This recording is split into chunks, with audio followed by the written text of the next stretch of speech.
Do your thing.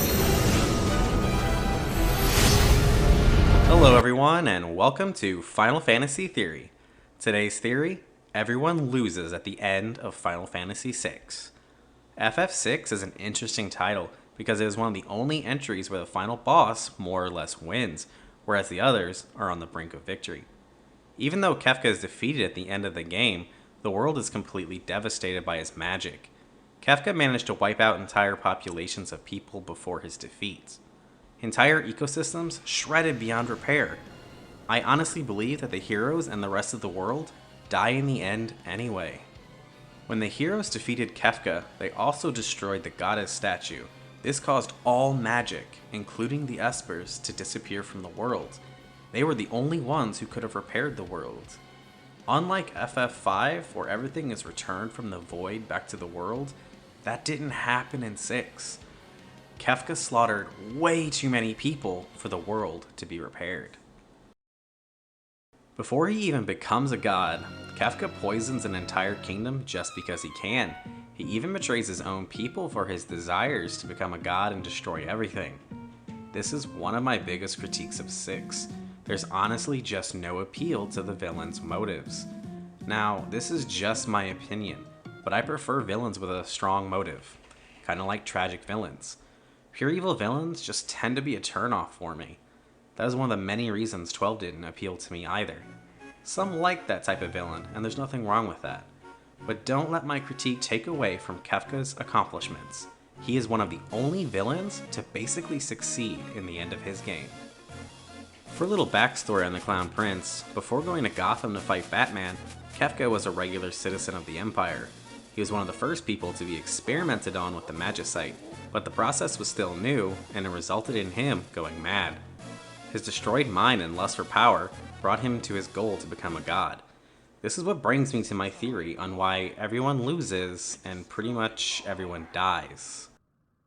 Alright, I have 4 major reasons on why I think this. My first reason: Kafka wiped out entire populations. By the end of the game, the majority of the human population is dead.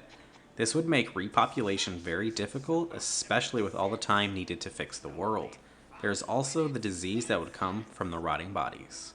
Time for my second reason. Most of the vegetation is destroyed and dead, and it refuses to grow back. Without vegetation, animals will die.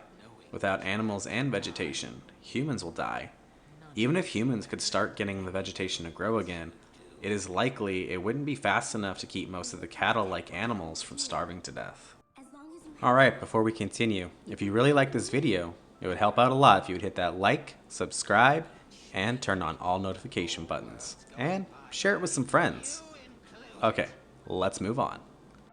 Then of course, there's the big problem that the magic that could have been used to restore the world is now gone forever because the heroes killed the source of magic. Once Kafka died, and by extension the warring Triad goddess statue, all magic was wiped from the world, including the Espers. Strictly speaking, the party genocided an entire race of people. The usage of magic would have been able to help ensure the quick repair of land, but without it, the world has to wait for the natural process of time, which may not fix the land for several years to possibly even decades. And as I said earlier, the animals and humans would have likely starved to death long before that fix ever comes. Even if humans are able to get nature to grow back, because of the many years I think it would take, this will result in a lack of people left by the time it's growing. It's unlikely that humans would be able to survive for more than a couple of generations after the death of Kafka.